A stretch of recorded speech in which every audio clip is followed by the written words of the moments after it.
Hello and welcome to my first bikepacking Q&A video. Before we dive into a cracking question I've got in from John, just a reminder, if you want to leave a voicemail or leave me a question and have it answered in an upcoming video, you'll be able to hear your voice on YouTube as well, which is also pretty cool.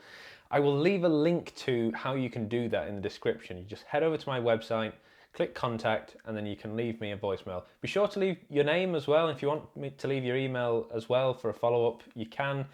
But hopefully you'll be able to hear that question answered in an upcoming video. And that's exactly what John has done. So let's dive straight into the question. Hi Tom, keep up the great videos. I'm interested in obviously your work. I'm interested in how you plan, where to go, and also what do you take on that weekend? How do you plan it? Anyway, as I say, keep up the great videos. Love it. Cheers, John. That's a great question. So, yes, I work full-time. As much as I would love to do this as a full-time job, which maybe, who knows, at some point in the future, but I can't at the moment. I have to work like everybody else. So fitting in bikepacking adventures can be quite a challenge. I've got to be quite strict with it because of this, really. If I didn't have YouTube, I might just do it as and when, but because I bring out a film every month, I have to be a little bit more disciplined. So I'll start with, how do I actually squeeze the adventures in around my life? I'm very busy, I work full time, also have a girlfriend and other commitments just like this outside of work. So what I actually do is I book my trips quite far in advance. And I don't mean like I actually book accommodation or trains or anything like that. I have a very long list of places that I want to go to, and it's constantly getting updated. And I store that on my phone. I basically just have a list of places in England, Scotland. I've got them organised by country. So I always know I've got options. So you don't just want to find yourself with a free weekend and have nothing planned. So I've always got those options. But I actually plan my next year's bikepacking adventures towards the end of this year, for example. So I'm very strict. I will say, look, January, I want to go do this. Ideally, I haven't worked out a weekend or what have you. June, I want to go do this long one because the weather will be nicer, but I plan it quite far in advance, and that allows me to make arrangements because I know there'll be people out here who struggle even more than me for time. They might have a family. I don't have any children. Or you might have other commitments that just take up way too much time. So the further in advance you can book it, you have more time to make arrangements. If you can get childcare, or you can find someone to cover your shift at work, or whatever it is that you do. So that's my first tip. Try and book things in advance. And if you can keep a list of places that you want to go and little trails and things, if you ever find yourself with a bit of free time, you can make a move. You don't have to deliberate. Another top tip I can give you for maximizing time off. Let's say you work a busy job and you've only got 4 weeks annual leave.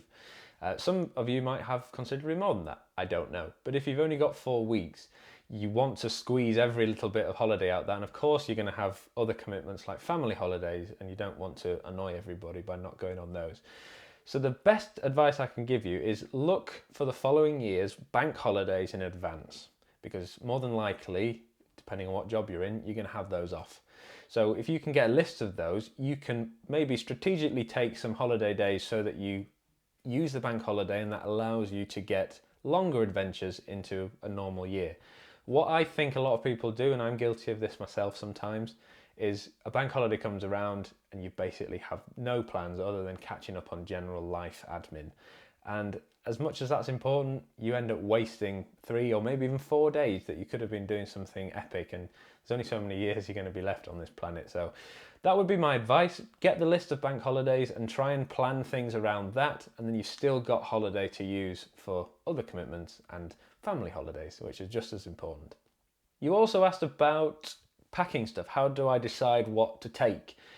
Pretty much the same answer as the first question, to be honest. I have a list on my phone that I've been honing and updating just from experience, really. So every time I go to a trip and I think, oh, could have done with X item, I add that to the list so that I don't forget it next time. It's just a checklist on my notes app on my iPhone. I have a separate list for summer and winter.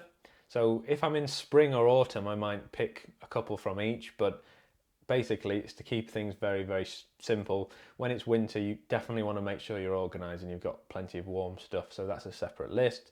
But summer is very straightforward. I have a list of essentials. Obviously I have my filming equipment as well, which you probably don't take with you. But also things like clothing, spares and repairs, and over time you'll hone that. And I think the best thing to do is to have a list of essentials and take those with you, so you can't be stranded without a tent or something that's vitally important. Always take repair stuff with you, and then take things that you might not necessarily need but you know would come in handy, like a rain jacket or things like that. So when you do your trip, you can lay everything out in front of you. Once you've finished the trip, lay everything out again, and if there's loads of things that you haven't used, that's what you know to maybe pack in a later date, or you didn't need them in the first place. So that would be my suggestion. Just refine it. Every time you go out, look at your kit. Did you need that item? But it's always worth having the repairs with you and always having your essentials and spare clothing. Basically, other than that, it's trial and error and what works for you. So the best thing you can do is just pick a route, go for it, pack what you think you need, but not the kitchen sink. And then if you need things for next time, you can learn from that and adapt. Thank you very much to John for leaving the first question here on the Bikepacking Q&A series. If you would like to get a question in, I'm always happy to receive questions. I've got a good chunk in already, but I would definitely like to see more, because I'm going to bring one of these out every single month. So the more questions I have, the more months I can keep doing this. So anything you want to know, just leave me a voicemail on the contact page, or if you really don't want to do that, leave a comment and say you'd like that to be answered on a future video, and I'll be happy to do that as well. Thank you very much for watching. Give this video a thumbs up and subscribe, and I'll see you in the next film.